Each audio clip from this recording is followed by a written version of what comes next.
All right, you're welcome to day 2 of the Nigerian Economic Summit here live in Abuja, where discussions have continued, of course, around Nigeria's economy, challenges, prospects, and of course the way forward. And today's topic, let me run through what's been discussed earlier today, setting an agenda for national productivity growth. That was discussed here earlier today, and of course expanding access to finance and driving growth across the middle markets. And a very interesting one too was with Mr. Taiwo Oyedele. Yes, when everyone hears Taiwo Oyedele, you know he's the chairman of the fiscal policy tax reforms of the federal government. That's committee, very important committee that we expect the tax laws to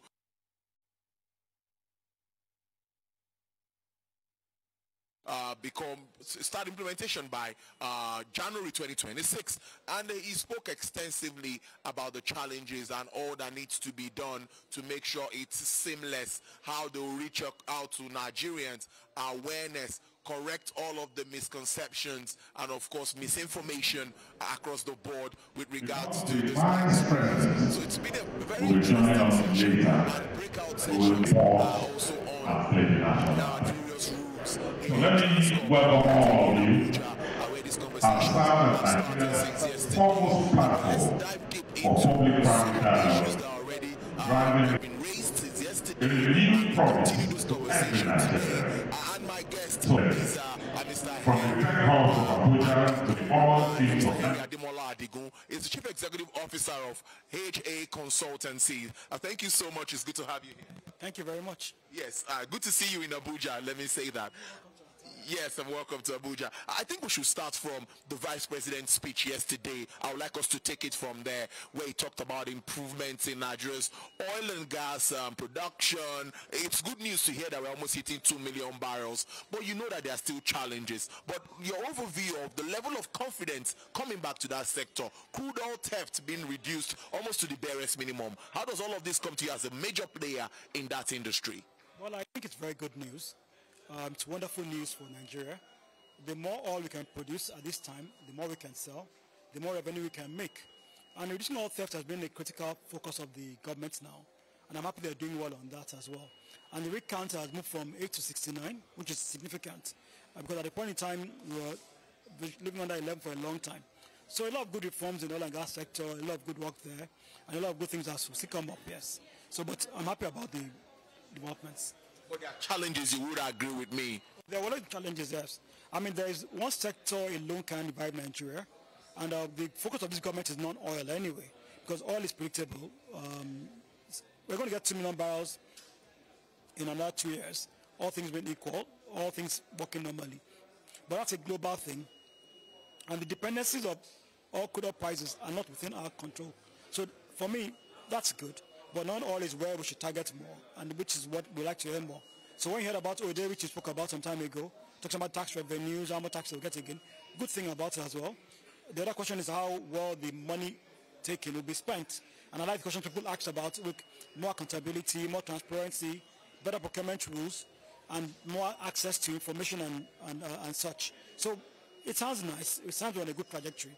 But the issues are still there, like security, the issues around others.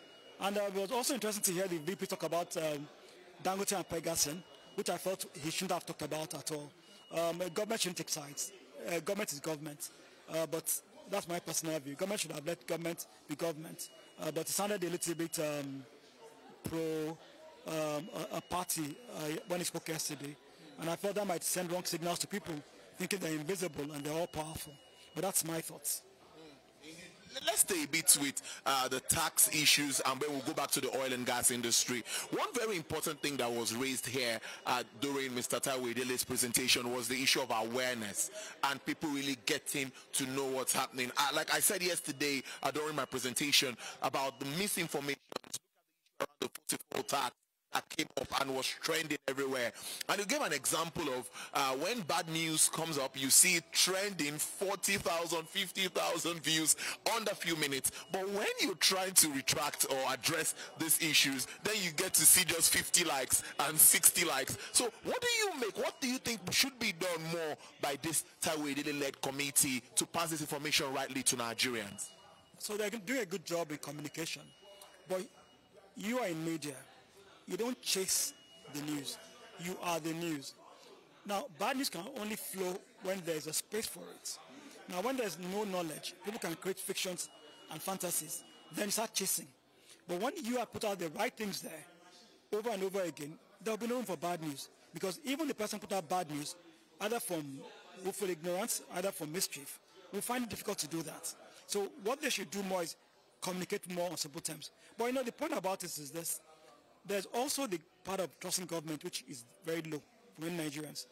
Until some implementation in January, we are not sure what will happen. Because the laws are there in many cases. But you see what happens in Abuja, for instance, where AMAC does what it wants to do. The laws are there. You have to spend all your time going to court every day to curb down AMAC. So we're hearing good news. We're hearing good conversations, but let them be the news. They shouldn't chase the news. They shouldn't be retracting or correcting. They should have put the facts out there. Then people don't have to start thinking, okay, what's the fact? We know the facts. We'll say, oh, here are the facts. So more of that, deepening that as well. And then speaking in a language people can understand. Again, some tax is a little bit high level for many people. So bringing it down to a level where people can understand it better might be good for us as well. Back to our oil and gas industry, I think some of those taxes too have something to do with the industry. But let's take a step back to the Petroleum Industry Act, which is also something that we waited for a long time before it came into law. Finally, we have the PIA. But many have argued that the implementation of this law is still being not holistically taken. Many will say we'll still have challenges with the proper implementation of the PIA. Why do we have, can I call it, selective implementation in some cases with the PIA? The nature of this is that the people that drafted the law are not the ones implementing the law. Now, in government, I think they always have an agenda. The agenda might not always be what is popular or what's unpopular. In my mind, I think the lack of willing to let go of control of the sector leads to this point mentioned of the PIA. Now, I've heard the rumors about changes proposed to the PIA. It doesn't make sense to me. It doesn't make sense to me why you want to take assets from NNPC, give to NPRC. It makes no sense. It doesn't make sense to me why you want to take ownership of NNPCL, take it only to Murphy. It doesn't make any sense. A lot of things don't make any sense. But again, government will do what it does, and then when people now bring in their kind of interpretation to government space, the government will say, no, your misinterpretation, tell us why you're doing it. Same thing will happen with the tax bill as well. There will be that selective implementation. Taiwo says, oh, everybody's going to pay tax. Everybody's going to pay tax. The people that pay tax will pay tax. We don't go after some people. But that's what happens in government, which is why we always have problems. The PIA shouldn't be amended at the point in time when it has been implemented properly. Implement it properly first, then see if there are gaps there. Get it to do what it ought to do. Then not see whether it's a weakness of the law or weakness of implementation. My mind is implementation weaknesses based on selfish reasons. Back to still staying with the oil and gas industry, and now we talked about refineries, which the vice president mentioned yesterday, saying Dangote has invested so much in this industry. But we also know that some other people got licenses for modular refineries and all of that. How are they faring with regards to coming to light with what is expected of them by the federal government? So applause to Dangote for getting the refinery to where he got it to, based on all the odds he had to go through. That's something nobody can take it from him. He pushed a lot of barriers, broke a lot of rocks, and the refinery is there. Now, modular refinery in Nigeria is not as profitable now. It's not a very profitable venture for many reasons, because a lot of them haven't got to the right pricing framework. So they can't produce products that really sell, like petrol, like aviation fuel and co. And then the economies of scale, and then the need to comply with the regulations of ECOWAS on sulfur removal is very expensive. So they don't have kind of funds there. So that's why they're struggling. But there are about 4 million refineries working in Nigeria now. Aradel, Watersmith, the one in Edo State, I can't remember the name, Benin refinery, what it's called, and then the one in Imo State. So we are there, but we're not there yet. Crude oil production. Now we are talking about increase and increase and increase. But my own question as a layman would be, how well are local refineries also getting supply? We still know that Dangote still imports crude oil into the country. So if we are doing, say, 1,800, 1.8, I beg your pardon, 1.8 million barrels per day, how do you think, how can this supply get to our locals before we even talk about exporting? Well, you must remember that the government has pledged a lot of their barrels for money. So the barrels being produced are not for the market. A lot of them are about 60% are meant to show up the loans they've taken. All their Project Eagle, Project Gazelle, Project whatever they've gone, all the barrels are committed to it already.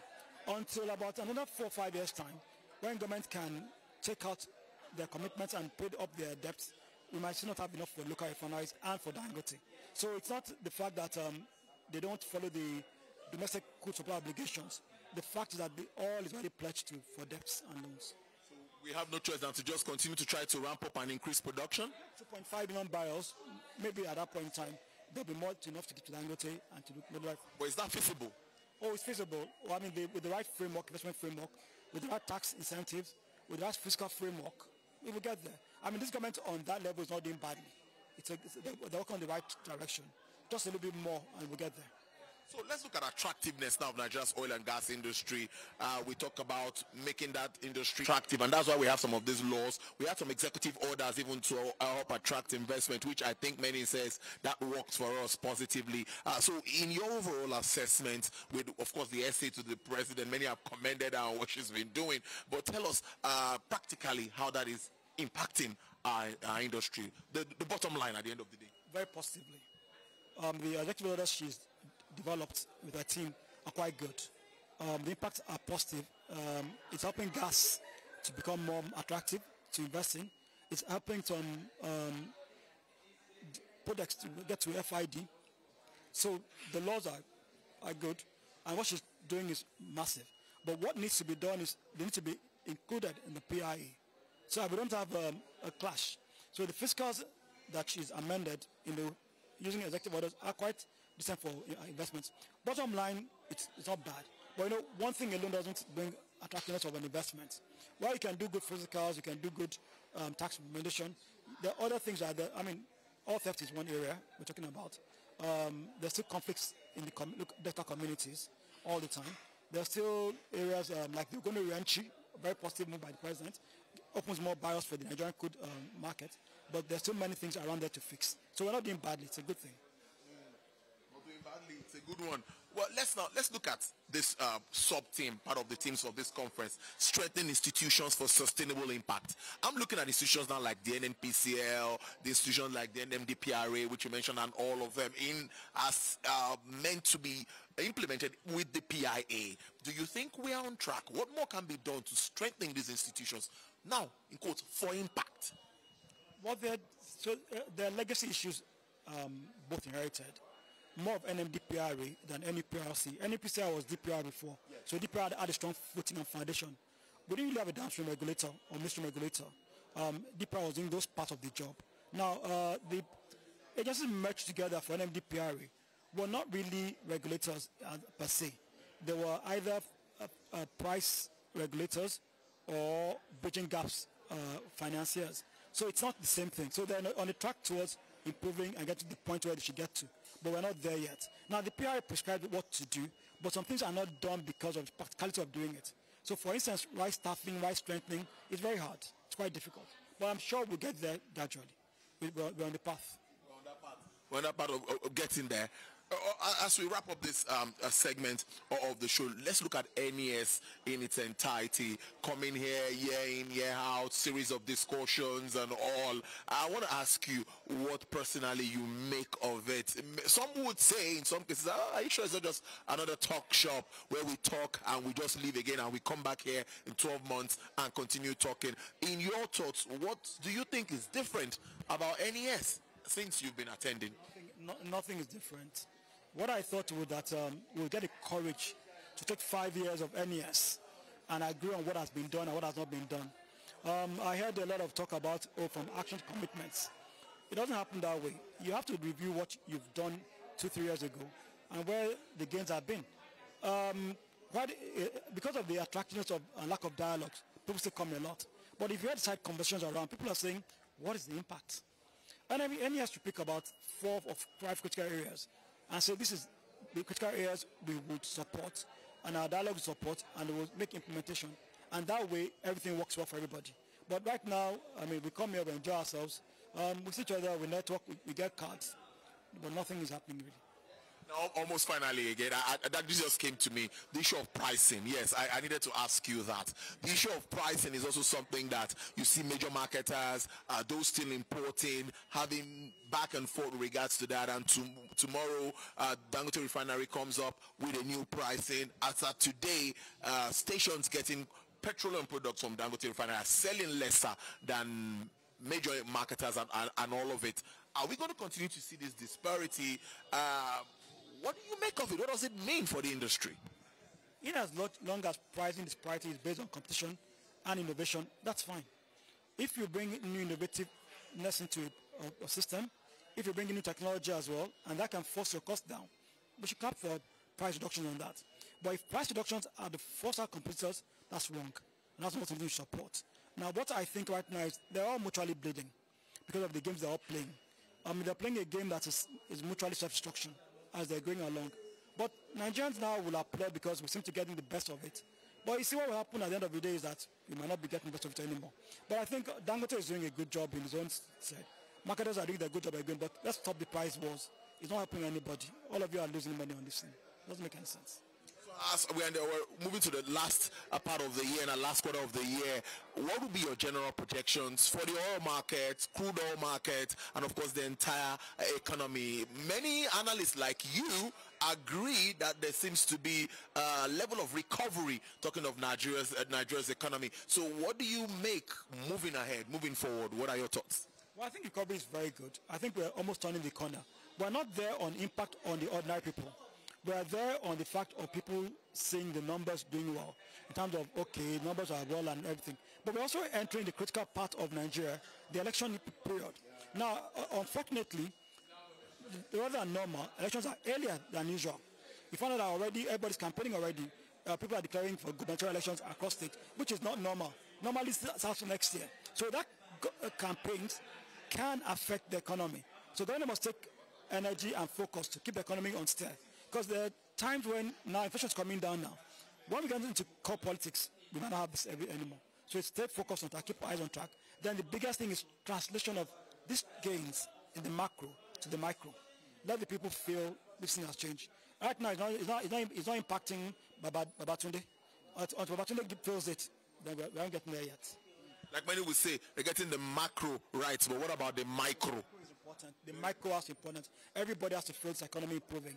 I mean, food prices are going down, which is good, and I hope it stays down. That's a very good one. Transportation must find a way of going down as well, which is why we want Dangote to succeed, we want everyone to succeed in the oil and gas space to bring transport down. We should also find ways of all these tax reforms they're talking about. And I hear what Taiwo says regularly. One of the things killing every SME in Nigeria is multiple taxation. In Abuja, AMAC is a mess. Everything they do is nonsense. They have tax collectors who get high percentages and high collection for rubbish, for doing nothing. I mean, Wike is doing a good job. We should talk about that as well. So it's not about building the roads alone. Ensure that people can survive and we can live. That for me is very important. Interesting stuff. I've been speaking to Mr. Ademola Adedigun, Chief Executive Officer of AHA Consultancy, giving his insights there, not just only about the oil and gas industry today, but of course about issues around the economy and topic sub-themes that have been raised at the ongoing NES 31. We'll keep bringing you up to speed with activities going on in here and of course in the other smaller halls here where series of conversations are ongoing. But let's take this break. Before we return, we had an interview with the Minister of Budget and National Planning, that's Mr. Atiku Bagudu. He spoke also extensively about what government is doing, issues around budgeting, issues around plans to address challenges, the fallout of these policies of government. Enjoy that interview and also a play and address agricultural sector before we'll come back and continue the conversation here in Abuja.